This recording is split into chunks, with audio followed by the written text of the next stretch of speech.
You ever see a lock and a key sitting on the same table, fam? Broski, they're both made of metal. They're both about the same size. They can even look like they belong together.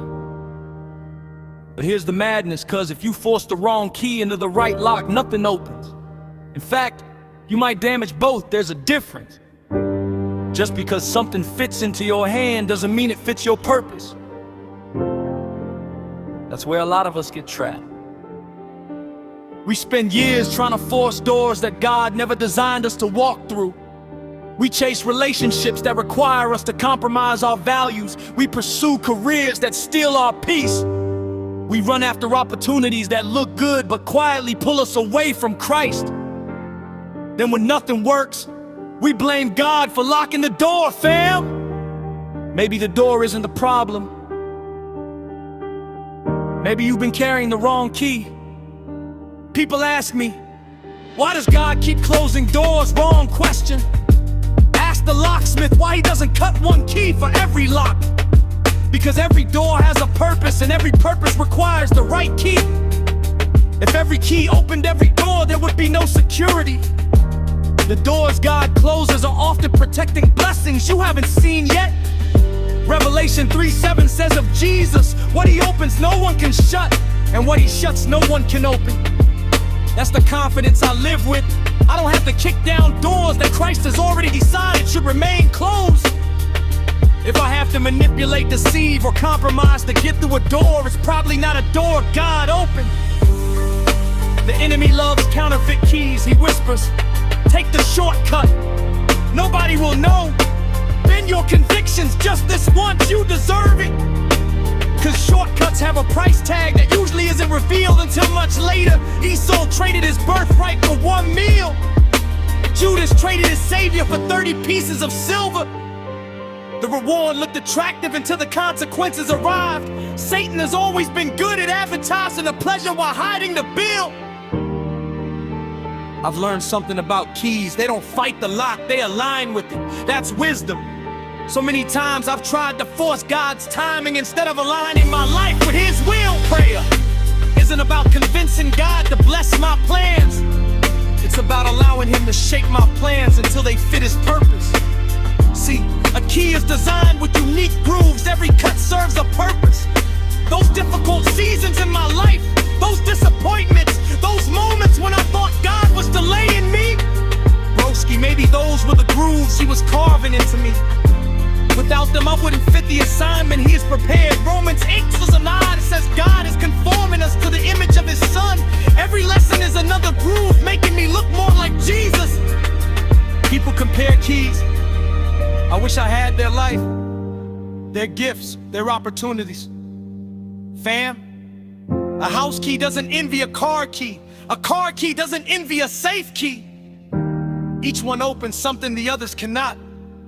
That's why comparison is such a waste of time. God didn't create copies, he created callings. And here's the part that hit me the hardest. Jesus didn't merely carry the key, he became the door. In John 10:9, he said, I am the door. If anyone enters by me, he will be saved. Think about that. We spend so much time searching for the right opportunities that we forget the greatest door has already been opened through his death and partial pension. Christ unlocked what humanity could never unlock on its own. A way back to the Father. The cross looked like every door had clues. The disciples thought hope had been locked inside a tomb. But on the third day, the stone rolled away and the greatest door in history swung open forever. Death could no longer keep its prisoners. Sin no longer held the final key. Jesus walked out alive, proving that no lock is stronger than the power of God. That's why Colossians 3:3 says, your life is hidden with Christ in God. My security isn't found in the doors I open. It's found in the one who holds every key. So don't ask me why I no longer chase every opportunity that comes my way. Broski, I stopped measuring success by how many doors I can force open. I'd rather wait outside the right door than rush through the wrong one. If Christ closes it, I'll trust him. If Christ opens it, I'll walk through it with confidence. One day, the final door will open, the King will return, whose faith has rested in him will enter the everlasting kingdom where no sin, sorrow, or death can ever lock us out again. Until then, fam, I'll keep following Jesus. Instead of chasing shortcuts, I'll trust the one who holds the keys of death and Hades. The one who has never opened the wrong door and has never closed the right one. Because when the master locksmith is guiding your life, every locked door is either protection or preparation. And every door he opens, it's closer to eternity with him.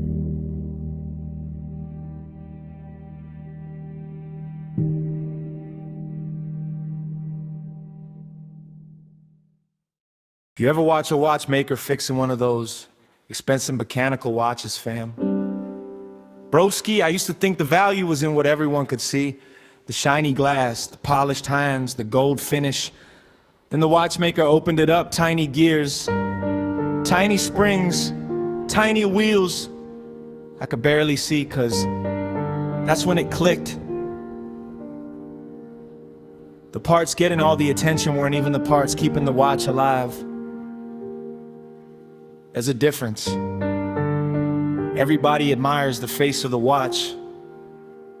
The maker protects the heart of the watch. That's how God has been dealing with me. We spend so much time polishing the outside. Better clothes, better image, better reputation, better captions, better applause. Meanwhile, God keeps opening the back of my life saying, fam, I'm not looking at the outside right now, I'm checking the gears. Because what's happening inside me will always determine how I function outside. People ask me, how do I become a better Christian? Wrong question. Broski asked the watchmaker why he spends more time adjusting the inside than cleaning the glass. Because if the mechanism is broken, the beautiful face becomes nothing more than decoration. A watch doesn't prove it's alive by looking expensive. It proves it's alive by keeping perfect time. Proverbs 4:23 says, above all else, guard your heart, for everything you do flows from it. Everything, not some things. Everything, my words flow from my heart. My decisions flow from my heart. My relationships flow from my heart. My worship flows from my heart. If the heart is out of alignment, eventually the whole life begins losing time.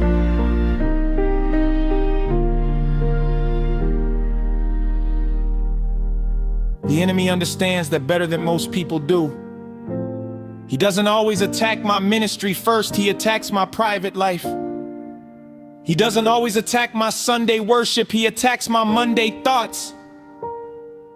Because if he can quietly damage the hidden gears, sooner or later the hands everybody sees will stop moving correctly. I've learned something about precision watches. They need regular maintenance. Not because they're cheap, but because they're valuable, fam. That's why I can't survive on one prayer a week. I can't expect one sermon to carry me for months.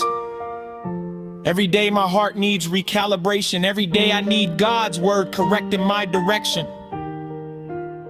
Psalm 119, 1 and 5 says, your word is a lamp to my feet and a light to my path. Without that light, even the best watch eventually loses accuracy. See, watches don't decide what time it is. They simply reflect it. That's me, I don't define truth, I reflect the truth that already exists in Jesus Christ. The moment I start adjusting God's standards to match culture, I'm no longer keeping heaven's time, I'm following my own clock. People compare watches. I wish I had their gifts. I wish I had their platform, fam. Two watches can look completely different and still tell exactly the same time. God never asked me to copy another believer's style. He asked me to remain faithful to his truth. Faithfulness is more important than popularity because eternity doesn't run on human opinions. And here's the part that humbled me the most. When the fullness of time had come, God sent his son. Not 1 second early, not 1 second late. Galatians 4:4 says, but when the set time had fully come, God sent his son. Think about that. The greatest rescue mission in history happened according to the Father's perfect timing. Jesus lived every day in complete alignment with heaven's clock. Even when people tried to rush him, he kept saying, my hour has not yet come. Then when the appointed hour arrived, he willingly went to the cross. The disciples thought time had run out. Friday looked like the end. Saturday felt silent. But Sunday morning proved that God's clock had never stopped ticking. The resurrection wasn't delayed, it arrived at the exact moment the Father had ordained before the foundation of the world. So don't ask me why I'm no longer obsessed with everyone else's timeline, broski. I'm done comparing my watch with theirs. God's plan for my life isn't running behind schedule. If the master watchmaker is holding my life, then every season, every delay, every opportunity is happening exactly when it needs to. One day, time itself will end. The watches will stop ticking. The calendars will disappear. Faith will become sight. And I'll stand before the one who has always been the Alpha and the Omega, the beginning and the end. Until then, fam, I'll spend less time polishing my image and more time letting the master adjust my heart. Because when the inside is surrendered to Jesus, the outside will always keep the right time. And that's the only timing that matters for eternity.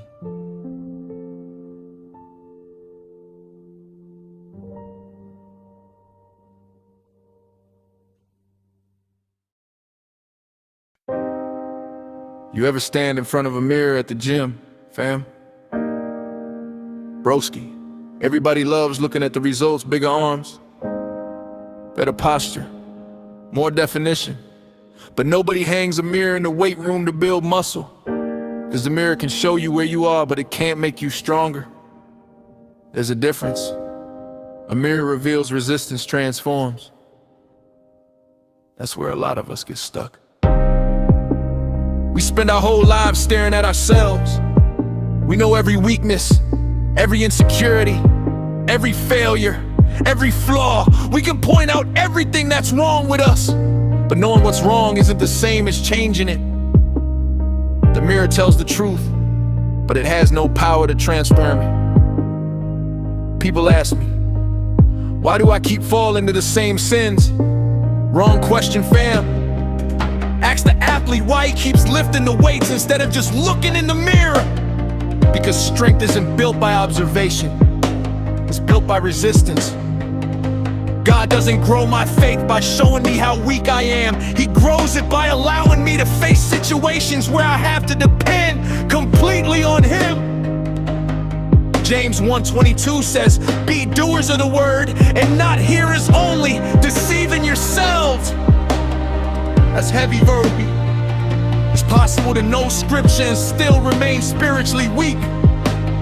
It's possible to admire God's truth without applying God's truth. Information changes the mind, obedience changes the life. The enemy doesn't always mind if I know the Bible. He gets nervous when I start living it.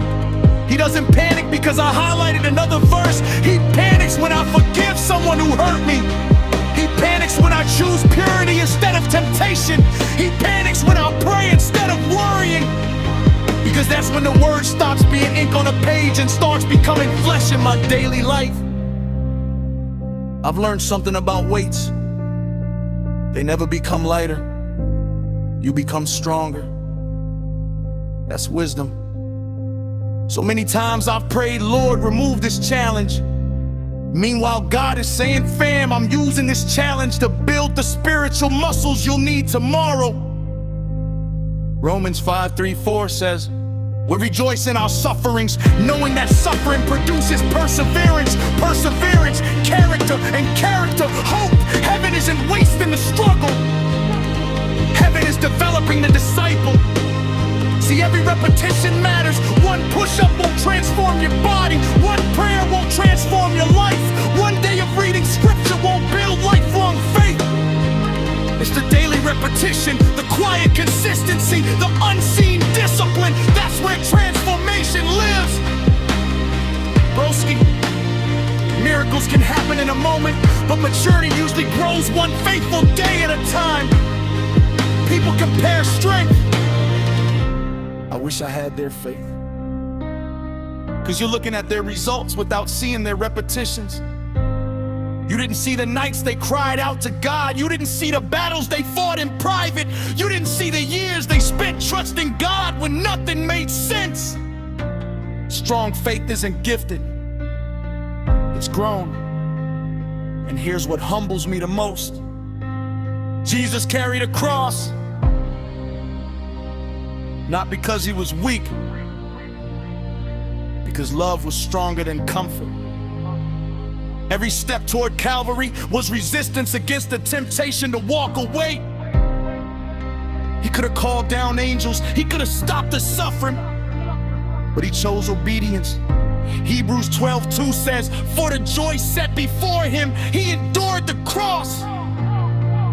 Think about that, fam. He looked beyond the pain and saw my salvation. That's what kept him moving. Then came the resurrection. The cross looked like defeat. The tomb looked permanent. But on the third day, death discovered something it had never faced before. It couldn't hold the author of life. The same power that raised Jesus from the grave is the same power that strengthens every believer who trusts in him. Romans 8:11 says his spirit lives in us, fam. That's not motivation, that's transformation. So don't ask me why I'm no longer afraid of resistance. Broski, every temptation resisted builds endurance. Every trial endured builds character. Every act of obedience builds faith. I'd rather grow slowly with God than remain comfortable without him. One day the training will end, the race will be finished. Every weight carried for Christ will be exchanged for a crown that never fades. Until then, fam, I'm not living for the mirror, I'm living for the master. I'll keep showing up, I'll keep praying, I'll keep opening his word, I'll keep choosing obedience when it's difficult. Because the goal was never to impress people with spiritual muscles. The goal is to become more like Jesus Christ. And when the master trainer finishes his work in me, the greatest strength anyone will see won't be mine at all. It'll be Christ living through me, proving that his grace has always been stronger than my weakness.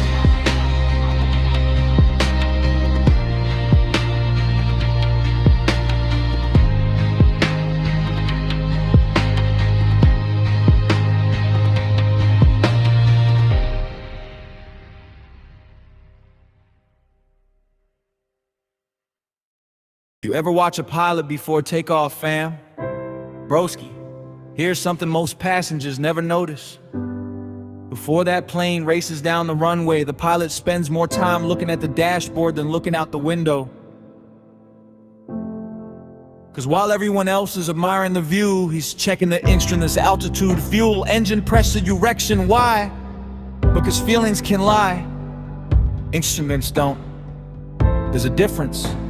Your eyes tell you what looks right. Truth tells you what is right. That's how God has been correcting me.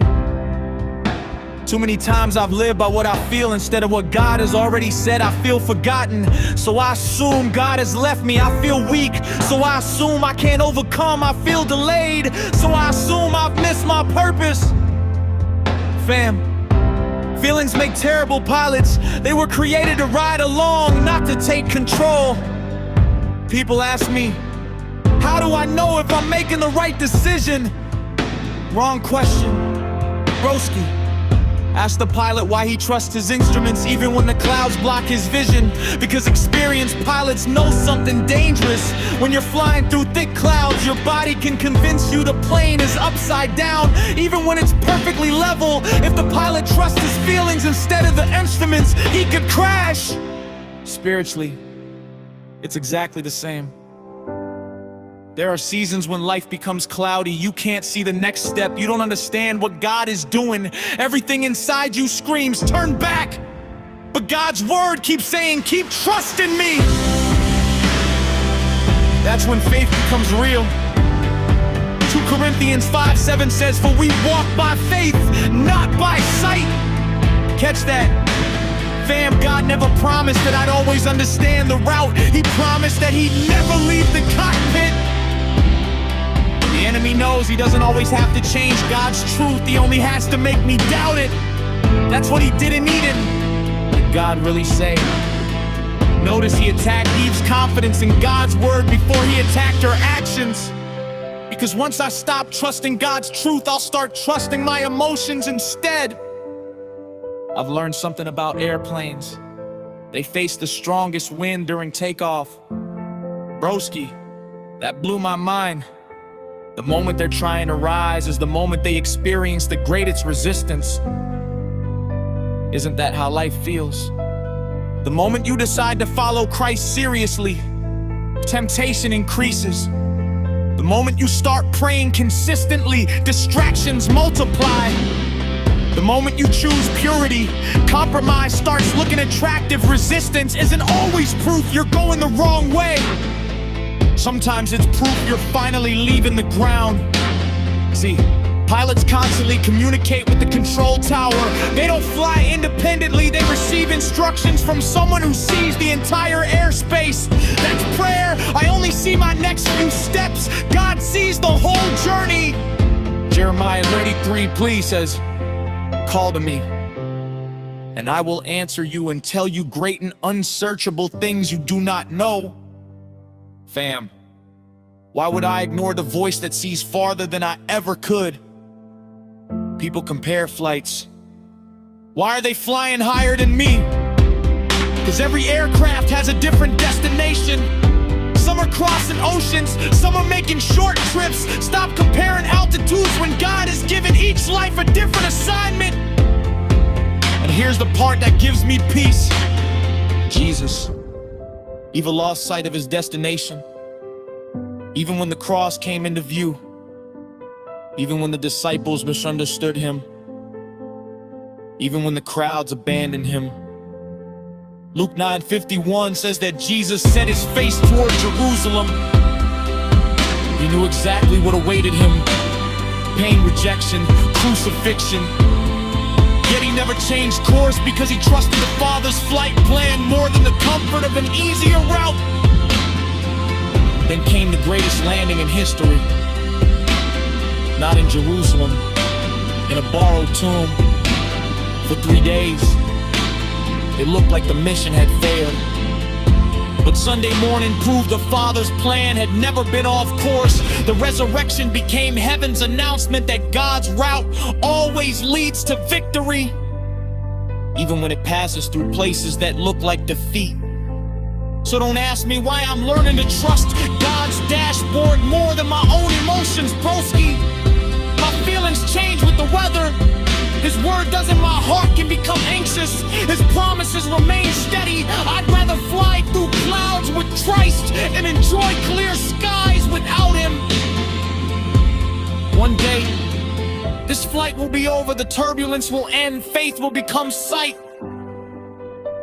Every detour, every delay, every moment I couldn't understand will suddenly make perfect sense when I arrive in the presence of the captain, who never once lost control. Until then, fam, I'll keep my eyes on Jesus, my ears open to his voice, and my confidence anchored in his word. Because the safest journey isn't the one with the fewest storms. It's the one with Christ in the cockpit, guiding every mile until I finally land in his eternal kingdom.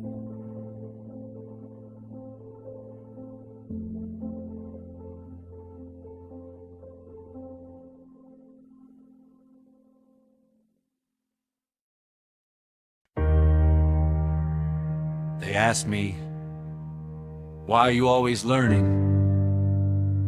When will you finally know enough? I smiled. Broski, that's like asking a river when it will finally stop flowing. The moment water stops moving, it starts becoming stagnant. Same with the mind.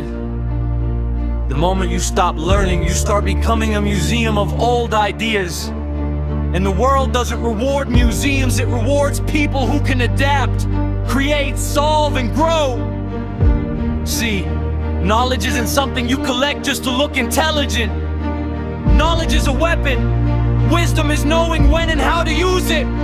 People spend their whole lives upgrading things that become outdated. Phones, cars, clothes, technology. But somehow they leave the most powerful tool they own running on old software. Their mind. They want new results with ancient thinking. They want modern success using yesterday's habits. That's like trying to win a championship with equipment from another generation. The problem isn't always your effort. Sometimes your strategy needs an upgrade. See, the world is changing faster than ever. The person who refuses to learn is not standing still. They're actually moving backward because everything around them is moving forward. That's why I don't see learning as extra work. I see it as survival. A farmer who refuses to learn new methods eventually loses to farmers who adapted. A business owner who refuses to understand change eventually becomes a lesson to someone else. A person who refuses correction eventually becomes controlled by their own limitations. That's why I love being a student. Not because I know nothing, but because I understand how much there is to know. The ocean doesn't become smaller because you discover a new wave. It becomes bigger. That's humility. Pride says, I already know. Wisdom says, teach me. The smartest people in history were usually the ones most aware of what they didn't understand. See, every expert was once a beginner who was willing to look foolish long enough to become skilled. Nobody is born knowing how to build businesses, write books, lead teams, create inventions, or master a craft. They became great because they stayed in the classroom after others left. They kept asking questions after others became comfortable. They kept practicing after others became satisfied. People underestimate repetition because repetition looks boring. But diamonds are formed under pressure, muscles grow through repeated resistance, and mastery comes through repeated practice. The extraordinary is usually hidden inside ordinary actions done consistently. That's why I don't chase motivation. Motivation visits, discipline moves, and one gets you started, the other keeps you going. See, a blacksmith doesn't create a sword by hitting metal once. He heats it, shapes it, cools it, and repeats the process until the metal becomes strong enough to carry a purpose. That's what learning does to us. Every book, every mistake, every conversation, every failure, every correction is another strike shaping us. The goal isn't to avoid being shaped. The goal is to become something valuable. That's why I listen carefully. Not every person can teach you everything, but everybody can teach you something. A wise person learns from success. A wiser person learns from failure. The wisest person learns before failure arrives. Why pay the price of a mistake when someone else already paid it and left the lesson behind? See, the Bible says wisdom is more valuable than gold. That's a powerful statement because gold can buy comfort, but wisdom can prevent disasters. Money can open doors, but wisdom knows which doors should remain closed. Talent can create opportunities, but wisdom knows how to manage them. Without wisdom, blessings can become burdens. That's why I protect my mind from useless information. Not everything deserves my attention. Your mind is a garden. Whatever you repeatedly plant, there will eventually grow. Plant fear and fear expands. Plant negativity and negativity multiplies. Plant truth, discipline, faith, and wisdom, and your life begins producing a different harvest. So don't ask me when I'll stop learning. I hope the answer is never.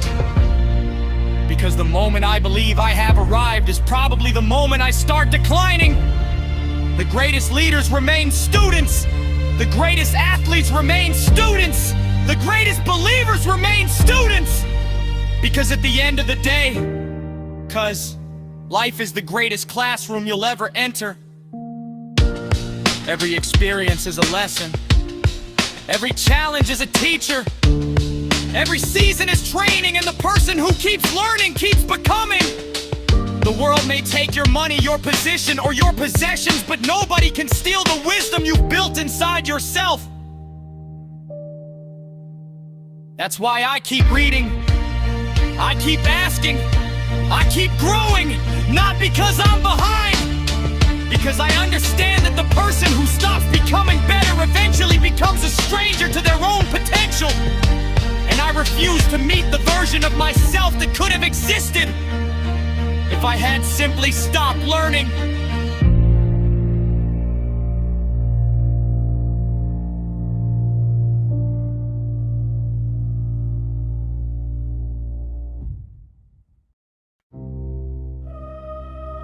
They ask me, why are you so obsessed with discipline? I smiled. Broski, because motivation is a visitor, but discipline pays rent. See, motivation is exciting, it makes you feel unstoppable for a moment. It gives you that emotional fire where you believe you can conquer anything. But then morning comes, the alarm rings, the excitement disappears. The bed feels warmer, the excuses start negotiating, that's where discipline enters the room. Discipline doesn't care how you feel, it remembers what you promised yourself. See, everybody loves the idea of success, but few people love the routine that creates it. They love the trophy, but hate the training. They love the results, but hate the repetition. They love the transformation, but hate the uncomfortable days where nothing seems to be changing. But here's the truth, cuz the boring days are the days building the extraordinary life. The world celebrates the finish line, but greatness is built in the miles nobody claps for. Look at an iceberg. People only see the small piece above the water. They don't see the massive structure hidden underneath. That's how success works. People see the business, the confidence, the achievement, the influence. They don't see the early mornings, the sacrifices, the failures, the lonely decisions, and the thousands of times someone had to choose discipline over comfort. The visible result is always supported by invisible work. See, discipline is a promise you make to your future self. Every time you choose the harder right thing over the easier wrong thing, you're sending a message to tomorrow. I care about you. Sleeping when you should be preparing tells your future self, figure it out later. Learning when you could be wasting time says I'm building something bigger. Every decision is a conversation with the person you're becoming. People think discipline takes away freedom. Nah, cause discipline creates freedom. A person without discipline is controlled by every leader. Controlled by emotions, controlled by cravings, controlled by distractions, controlled by other people's opinions. But a disciplined person has authority over themselves. They decide when to work. They decide when to rest. They decide what deserves their attention. That's real freedom.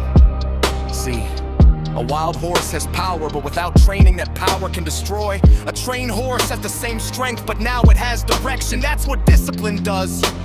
It doesn't remove your potential, it gives your potential a purpose. Talent without discipline is like a powerful engine without a steering wheel. It has energy, but no direction. That's why I don't negotiate with every feeling that enters my mind. Feelings are real, but they aren't always right. Some mornings I don't feel like exercising. Some days I don't feel like studying. Some moments I don't feel like pushing forward. But I learned something important. Champions don't wait for the feeling. They move because the commitment is bigger than the emotion. See, Jesus showed the highest level of discipline. In the Garden of Gethsemane, he felt the weight of what was coming.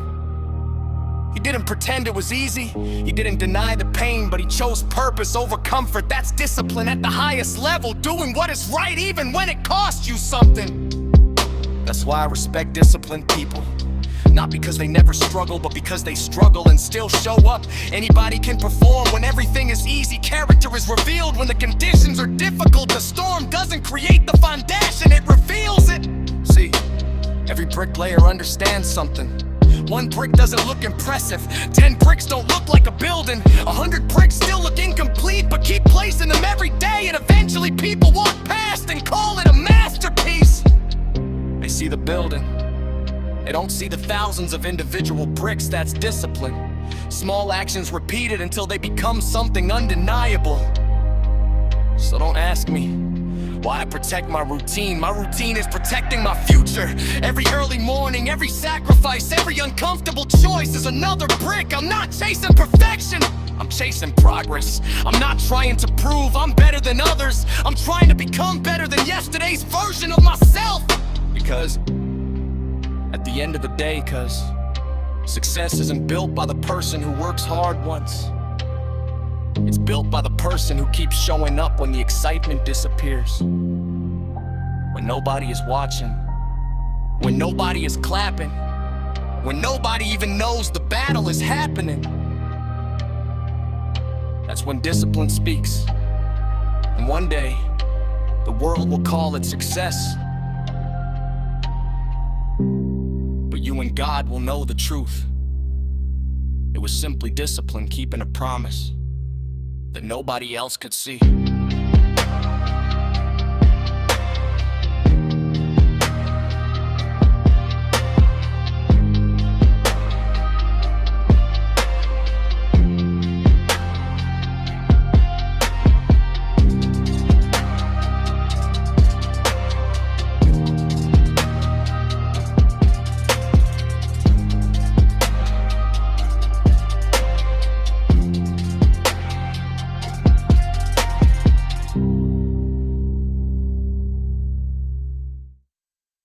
They ask me, why do you always talk about sacrifice? Why can't you just enjoy life? I smile. Broski. Because sacrifice isn't the enemy of enjoyment. Sacrifice is the price that gives enjoyment meaning. See, everybody wants the harvest, but nobody wants to talk about the season when the farmer's hands were dirty. Everybody wants the championship, but nobody wants to talk about the years when the athlete was training while everyone else was sleeping. Everybody wants the building, but nobody wants to talk about the days when it was just a dream and a blueprint. That's the part people don't see. See, sacrifice is simply choosing what you want most over what you want now. That's the difference between the average person and the person building something extraordinary. Average says, I want comfort today. Vision says, I want freedom tomorrow. One satisfies the present, the other protects the future. And let me tell you something, cause the future always sends the bill for the decisions you make today. Look at a farmer during planting season. He doesn't eat all his seeds. Imagine that he has food in his hand, but he chooses not to consume everything because he understands something deeper. Some things are not meant to satisfy you immediately. Some things are meant to multiply. That's sacrifice. It's not losing, it's planting, it's trusting that what you give up today can return as something greater tomorrow.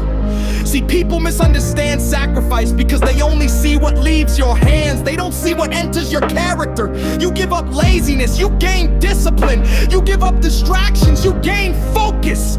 You give up unnecessary spending, you gain financial freedom. You give up temporary pleasure, you gain long-term peace. Every sacrifice is a trade. The question is, are you trading for something valuable? That's why I don't complain when growth feels uncomfortable. A caterpillar has to leave the comfort of crawling before it experiences the freedom of flying. But imagine if the caterpillar looked at the cocoon and said, this is too difficult, I miss the old days.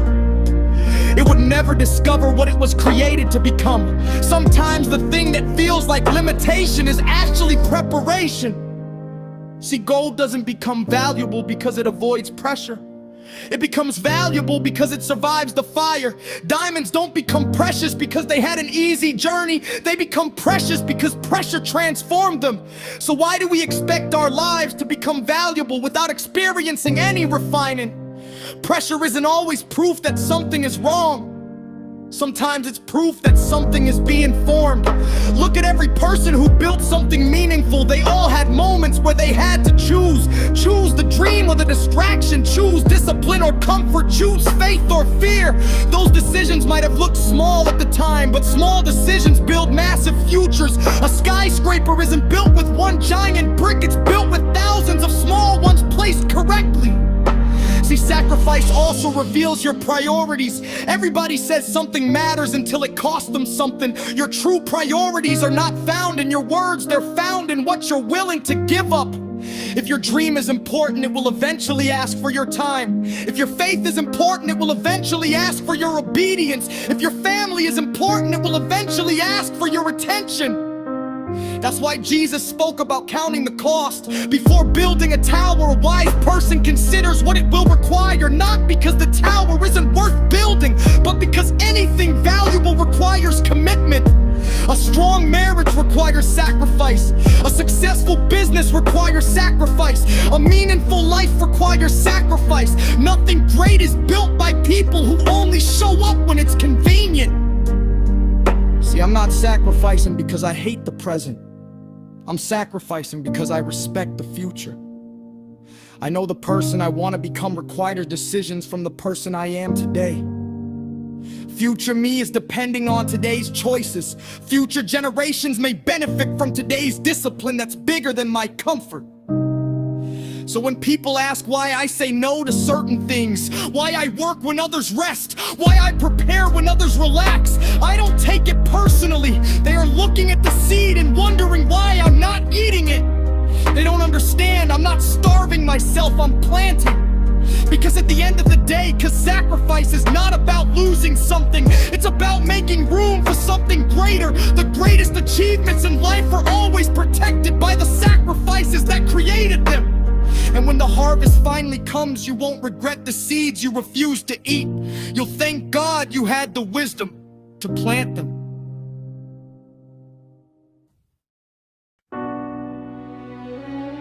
They ask me, why are you so focused on building your name? I smile, broski. Because I'm not trying to build a name, I'm trying to build a reputation. Names can be given. Reputation has to be earned. See, everybody wants recognition, but very few people want responsibility. They want people to know who they are, but they don't want the pressure of becoming someone worth knowing. That's the difference between popularity and respect. Popularity is rented. Respect is built. And the rent is always due. See, a billboard can make people notice you, but character makes people trust you. You can buy attention, but you cannot buy credibility. You can force people to hear your voice, but you cannot force them to believe it. That's why I stopped chasing the question, how can I get people to notice me? I started asking, how can I become valuable enough that people can't ignore the impact? Huge difference. Look at a tree, it doesn't scream when it grows. It doesn't announce every new leaf. It doesn't stand in the forest saying, everybody look at me, I'm becoming taller. It simply does the work, roots deepen, branches expand, fruit appears. Then people notice, growth speaks a language louder than advertising. That's why I don't spend all my energy trying to convince people I'm becoming something in private, become something so undeniable that explanations become unnecessary. See, reputation is built in moments nobody celebrates. It's built when you tell the truth, even though lying would be easier. It's built when you show up, even though nobody is checking attendance. It's built when you keep your promises, even when breaking them would benefit you. Character is formed in private before it is recognized in public. People think success begins when the world discovers you. Nah. Cause success begins when you discover your standards. What will you tolerate? What will you refuse? What principles will you protect even when nobody rewards you? Because every great person eventually faces a moment where they have to choose between opportunity and integrity. That's the real test. Anybody can do right when doing right is profitable. The question is whether you'll do right when doing wrong looks easier. See, Joseph had a chance to protect himself by compromising. Nobody would have blamed him. He was far from home. Nobody was watching, but he understood something powerful. Your character is who you are when nobody else has enough information to judge you. That's the person God sees. That's the person you carry everywhere.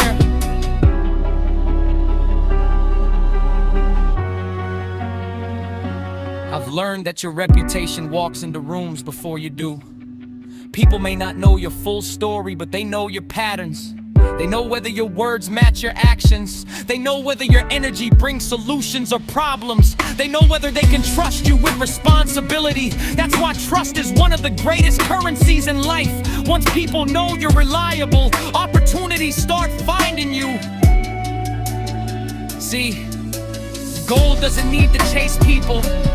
Its value creates demand. That's how excellence works. When you become excellent at your craft, when you become disciplined, when you become trustworthy, you don't have to beg for every opportunity. Your preparation starts introducing you before your presence arrives. But remember, cause building a reputation takes years and destroying it can take seconds. That's why I protect my decisions.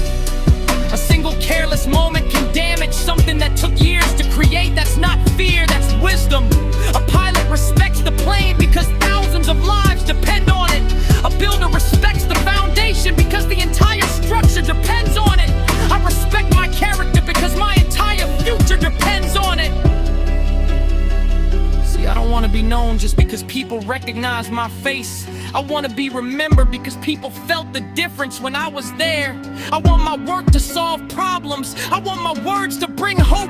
I want my life to point people toward God, because the greatest reputation isn't being famous, it's being faithful. So don't focus only on becoming successful. Focus on becoming trustworthy. Don't focus only on gaining followers. Focus on becoming someone worth following. Don't focus only on building an empire. Focus on building the person who can carry it without losing himself. Cause at the end of the day, cause your greatest brand isn't your logo, your business, your achievements, or your social media page. Your greatest brand is your character. Everything else can be taken away. But who you are when everything is stripped down, that's the legacy you leave behind. And when people finally speak your name, let them not just remember what you achieved. Let them remember what you represented. Because a great name isn't created by being seen everywhere. It's created by being valued everywhere you go.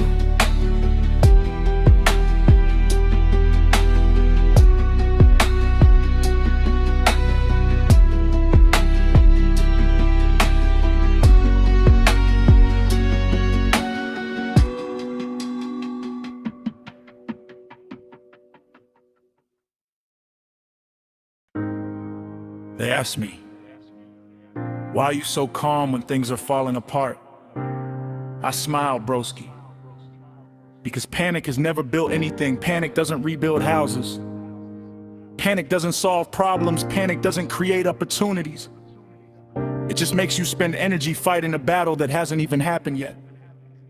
See, there's a difference between being concerned and being controlled. A wise person acknowledges the storm. A fearful person becomes the storm. That's why I protect my peace like it's a priceless possession. Because when your mind loses peace, even a small problem starts looking like a mountain. See, a captain doesn't throw the entire ship into chaos because waves appear. Imagine a captain seeing a storm and immediately screaming, abandoning the controls and blaming the ocean. That ship would sink faster because of his reaction than because of the storm itself. The storm was outside. The disaster started inside. That's the power of your response.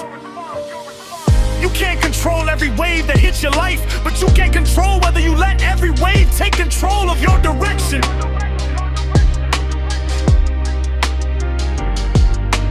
People think strength means never feeling fear. Nah, cause strength is feeling fear and refusing to surrender your decisions to it. Courage isn't the absence of fear. Courage is leadership over fear. Even Jesus experienced deep sorrow before the cross, but he didn't allow emotion to cancel purpose. That's maturity. Understanding your feelings without becoming a prisoner of them. See, emotions are like passengers in a car. They can sit with you, they can speak, they can give information, but they should never hold the steering wheel. The moment anger, fear, jealousy, or anxiety starts driving, your destination becomes unpredictable. Wisdom means listening to your emotions without allowing them to become your master. I've learned something powerful. Most battles are won before they arrive. A prepared person doesn't wait for problems to appear before building strength. A farmer doesn't wait for drought before planting wisely. A student doesn't wait for exams before opening books. A businessman doesn't wait for failure before learning discipline. Preparation creates peace because confidence comes from knowing you have done your part. See, people admire calm leaders because calmness creates clarity. When everyone is running in circles, the person who can think clearly becomes valuable. That's why successful people don't just develop skills, they develop emotional control. Cause the bigger the responsibility, the more pressure you carry. A person who cannot manage themselves will struggle managing anything else. Look at gold, fire doesn't destroy it. Fire reveals it. Pressure doesn't create your character. It reveals what was already there. Anybody can look disciplined when life is comfortable. Anybody can be positive when everything is working. The real test comes when the situation changes and you still choose faith, honesty, and purpose. See, I stopped asking, why is this happening to me? And started asking, what is this teaching me? Because every challenge has information hidden inside it. Every setback can become a classroom. Every disappointment can become a teacher. The difference between people who grow and people who break is not whether they experience hardship. Everyone knows. The difference is what they extract from it. Joseph was thrown into a pit, sold as a slave, and forgotten in prison. If anybody had permission to panic, it was him. But God was still writing the story when circumstances looked confusing. The prison was not the end. It was preparation for the palace. Sometimes what looks like delay is actually development. Sometimes what feels like rejection is redirection. That's why I don't let temporary situations define permanent beliefs. A bad season is not a bad life. A closed door is not a closed future. A failure is not a final identity. Life changes, God remains. See, peace doesn't mean you have all the answers. Peace means you trust the one who does. That's why I can stand in uncertainty without losing myself. I don't know every detail of tomorrow, but I know who holds tomorrow. And that changes everything. So when life gets heavy, I don't ask for an easier road, I ask for stronger shoulders. I don't ask for fewer challenges, I ask for greater wisdom. Because storms are not always sent to stop you. Sometimes they reveal whether you were built to stand. Because at the end of the day, cause anybody can smile when the sun is shining. The real question is who you become when the clouds arrive. Can you still believe? Can you still work? Can you still love? Can you still move forward? That's where true strength is found. Not in a life without storms, but in a person who has learned that storms don't have the final word. Faith does. Purpose does. God does. And when you know that, peace becomes something nobody can take from you.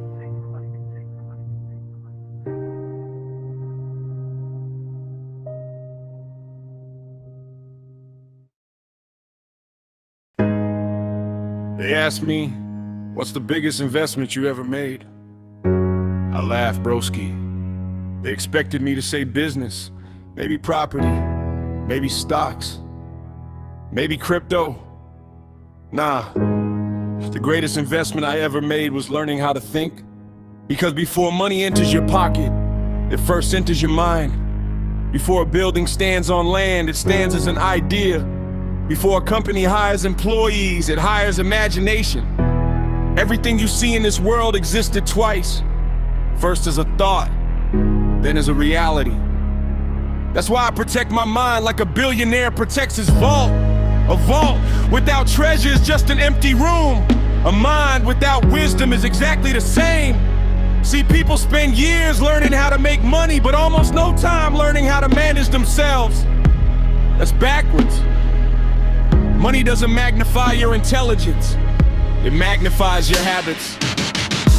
If you're generous before wealth, you'll probably be generous after.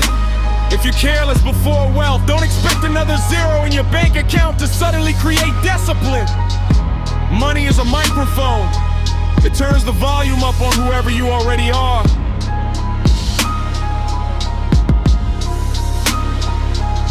That's why I stopped praying for bigger income before asking God for bigger wisdom. Because if my thinking stays small, eventually my life will shrink to match it. You can't pour an ocean into a coffee cup. The problem isn't the ocean, it's the container. Capacity always comes before increase. God isn't trying to keep blessings away from you. Sometimes He's simply expanding the container so it won't crack under the weight of what you've been praying for. See, chess taught me something that life keeps confirming. Beginners focus on the next move, masters think several moves ahead. That's the difference between reacting and leading. Most people make decisions based on today's emotions. Wise people make decisions based on tomorrow's consequences. Feelings ask, what do I want now? Wisdom asks, who am I becoming? One builds comfort, the other builds legacy. That's why I don't make permanent decisions based on temporary emotions. Storms don't last forever, but bad decisions often do. See, every architect understands foundations.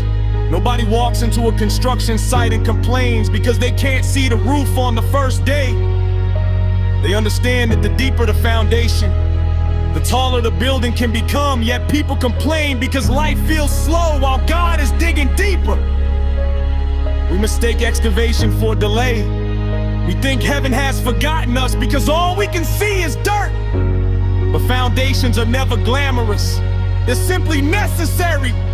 The strongest buildings spend their early days looking unimpressive. Don't confuse hidden work with absent progress. I've realized that poor thinking is more expensive than being poor. A poor wallet can recover. A poor mindset keeps rebuilding empty wallets. That's why two people can receive the exact same opportunity and produce completely different outcomes. One sees risk, the other sees possibility. One sees problems, the other sees responsibility. The opportunity didn't change. The thinking did. That's why I challenge my own thoughts before I challenge other people. Every belief deserves inspection. Is this fear speaking, or is it wisdom? Is this pride or is it confidence? Is this God's direction or just my impatience wearing spiritual clothes? Because not every thought deserves a seat at the table. If someone knocked on your front door every hour, would you invite every stranger inside your house? Of course not. So why invite every random thought into your mind? Some thoughts are guests, others are thieves. Learn the difference.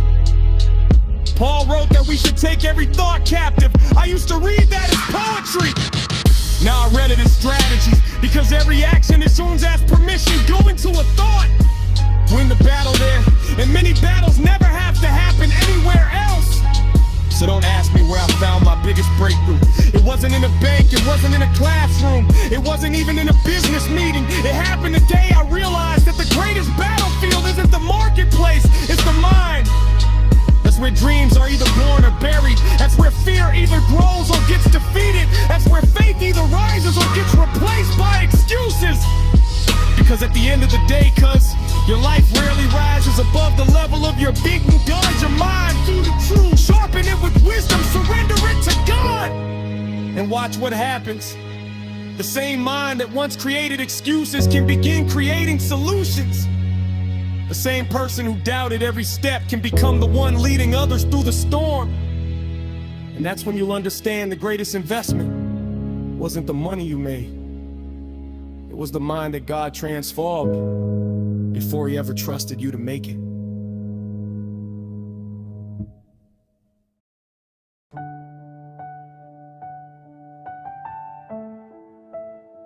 They looked at me and said, "You think too big." I smiled, broski. That's usually what people say when your vision starts making their excuses feel uncomfortable. See, nobody complains when your dreams are small. Small dreams make people feel safe. They don't demand change. They don't challenge average. They don't expose fear. But the moment you start talking about building something that outlives you, suddenly everybody becomes a financial advisor, a life coach, and a professional expert on why it can't be done. Funny, isn't it? The people who never built anything are always the first to calculate the cost of your construction. But I've learned something. Never let someone who's afraid of deep water become the captain of your ship.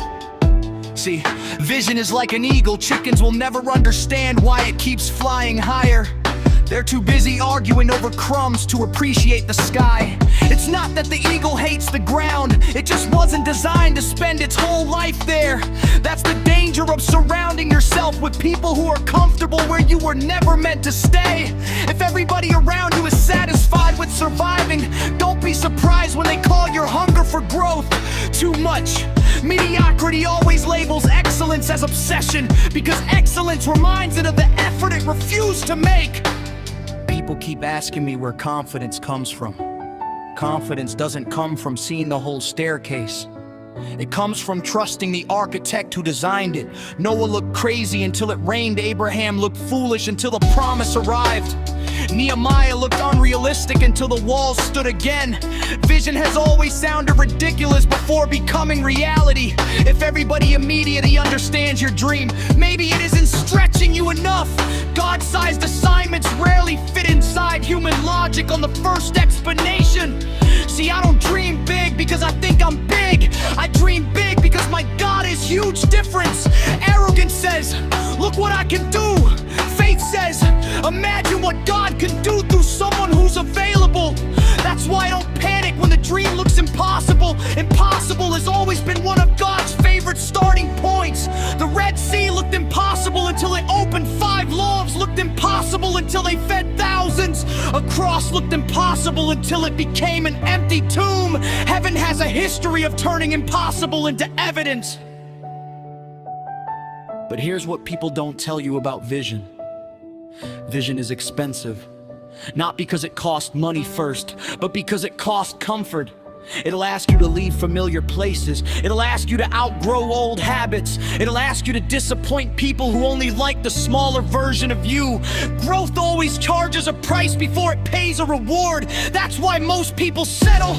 Not because they're incapable, but because comfort offered them a cheaper deal. See, an airplane burns the most fuel during takeoff. That's the hardest part. Once it's above the clouds, the journey becomes different. Life works the same way. The beginning demands the greatest resistance. That's why so many people quit before they ever reach altitude. They mistake resistance for rejection. Nah, cause resistance often means you're finally leaving the ground. I've also realized that vision without discipline is just entertainment. Anybody can imagine a castle, builders pick up bricks. Anybody can talk about changing the world. Very few are willing to change their daily routine first. Your calendar reveals whether your vision is serious or just another motivational speech you gave yourself. Dreams don't respect wishful thinking. They respond to disciplined action. That's why I protect my mornings. Before the world tells me who it thinks I should be, I spend time with the one who already knows who I am. Before notifications start competing for my attention, I let God direct my thoughts. Because if I don't start my day with truth, I'll probably spend the rest of it reacting to noise. So when people tell me my vision is too big, I don't argue anymore. I simply keep building. Construction sites are noisy at the beginning, but But one day the same people criticizing the blueprint start asking for the address. Let them. You don't need everybody's approval when you've already received God's assignment. Because at the end of the day, because the size of your dream isn't measured by how impossible it looks to people. It's measured by how much faithfulness it demands from you.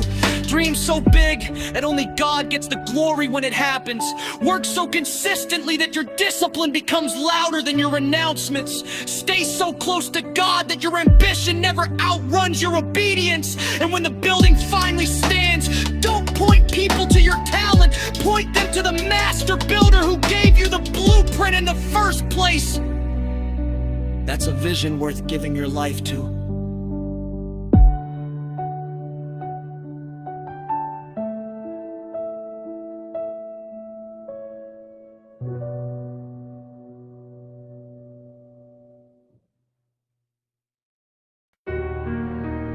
They said, you're always chasing the next level. I shook my head, broski. You've misunderstood me. I'm not chasing the next level, I'm chasing the next version of myself. Levels come as a consequence. See, everybody is obsessed with upgrading their lifestyle, but very few are committed to upgrading the person living that lifestyle. That's like buying a bigger house while leaving the foundation exactly the same. Eventually, the weight exposes what the excitement tried to hide. God isn't impressed by how high you climb if your character can't survive the altitude.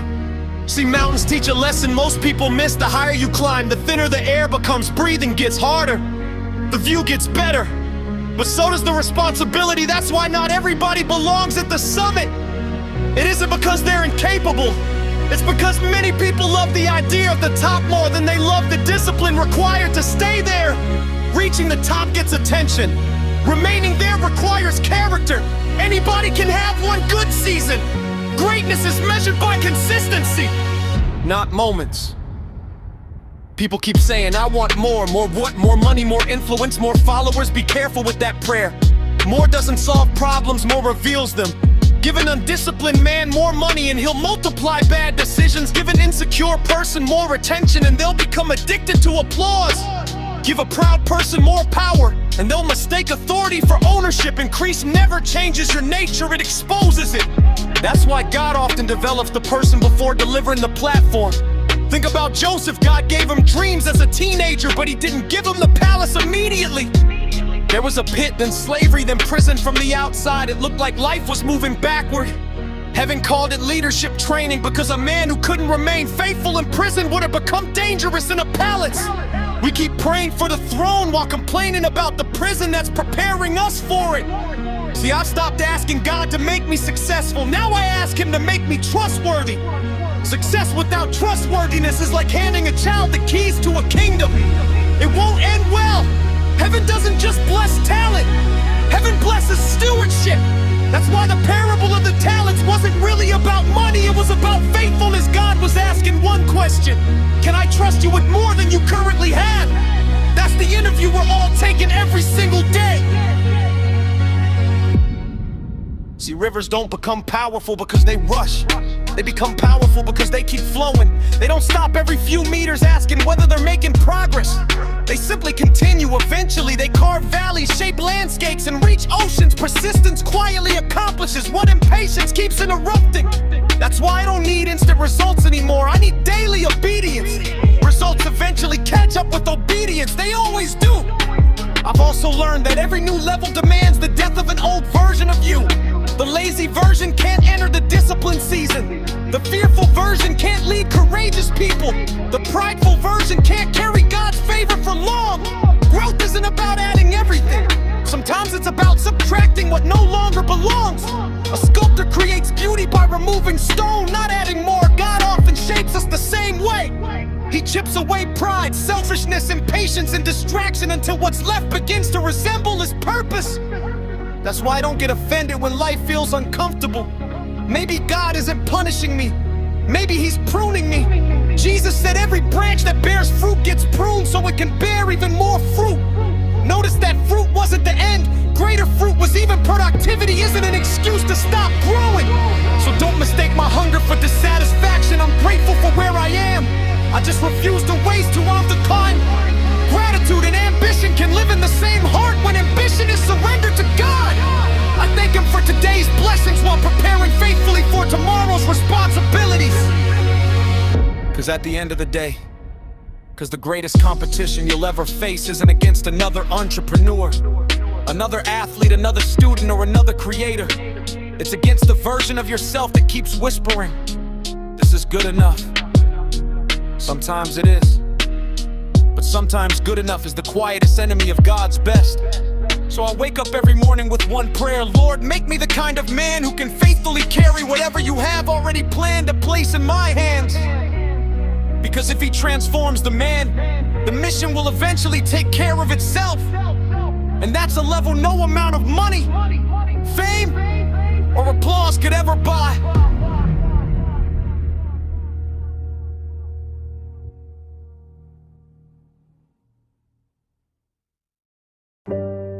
They laughed and said, "You act like life is a game." I smile. "You're right, cuz it is." The difference is, most people are playing checkers while I'm trying to understand chess. See, checkers rewards the next move, chess rewards the next 20. That's why so many people stay broke, not just financially, but mentally, emotionally, and spiritually. They're making decisions that feel good today without asking what old decisions will cost 5 years from now. They keep borrowing happiness from tomorrow to pay for comfort today. That's a dangerous loan, because life always collects interest. See, every move on a chessboard eliminates another possibility. Move one piece carelessly and suddenly the strategy you've been building for 20 moves starts collapsing. Life works the same way. Every habit is a move. Every friendship is a move. Every relationship is a move. Every dollar you spend is a move. Every hour you waste is a move. The problem is people think life is giving them unlimited turns. Nah, cause every move matters, because none of them can be taken back. You can apologize for a decision, but you can't erase the time it cost you. That's why I stopped asking myself, what do I feel like doing? Feelings change with the weather. I ask myself, what move gets me closer to the man God created me to become? That's a completely different question. Feelings chase comfort. Purpose chases obedience. One builds temporary pleasure. The other builds eternal value. See, the best chess players don't panic when they lose a piece. They stay focused on protecting the king. That's wisdom. Too many people lose one opportunity, one relationship, one job, one investment, and they act like the entire game is over. Nah, maybe you lost a piece, but don't lose the king. Keep your relationship with God intact. Careers come and go, money comes and goes, friends come and go. But if you keep the king where he belongs, you're never truly losing. Heaven has a way of rebuilding what life temporarily removes. I've noticed something else. Beginners celebrate every little advantage. Masters think about position. They understand that looking good and being strong aren't always the same thing. Social media celebrates appearances. God develops position. That's why David spent years in fields nobody cared about before he ever stood in a palace. Heaven was building position while people were looking for popularity. See, every decision is casting a vote for the person you're becoming. Skip one workout and you voted for comfort. Read one chapter and you voted for growth. Tell the truth when lying would have been easier and you voted for integrity. Pray when nobody reminds you and you voted for faith. One vote doesn't decide an election, thousands do. That's why I don't underestimate today's choices. Tomorrow is simply today's decisions wearing different clothes. People think success is about making one brilliant move. It's rarely that. It's about avoiding foolish ones. A ship doesn't usually sink because of one giant hole. Most of the time, it's the small leaks nobody bothered fixing. Pride is a leak. Laziness is a leak. Bitterness is a leak. Procrastination is a leak. Ignore them long enough, and eventually they'll sink dreams that once looked unsinkable. That's why I inspect my life regularly.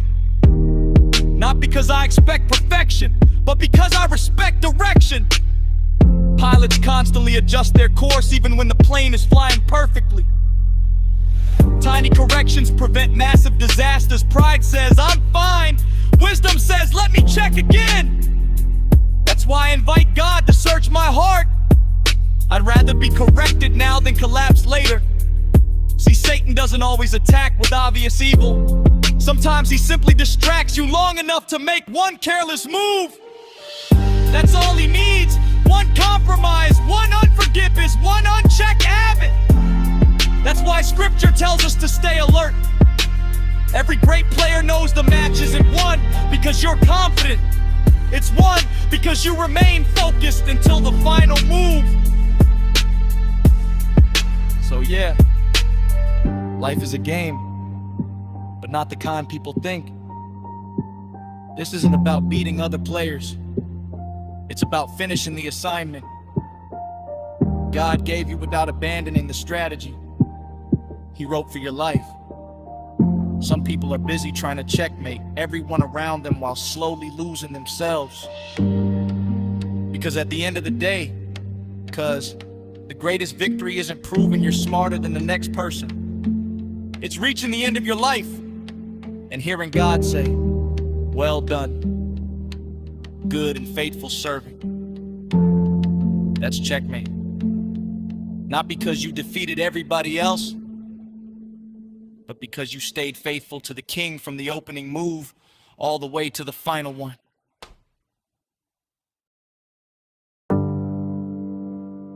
They ask me, why do you never seem desperate? I laugh, broski. Desperation is expensive. It makes people sign contracts they should have walked away from.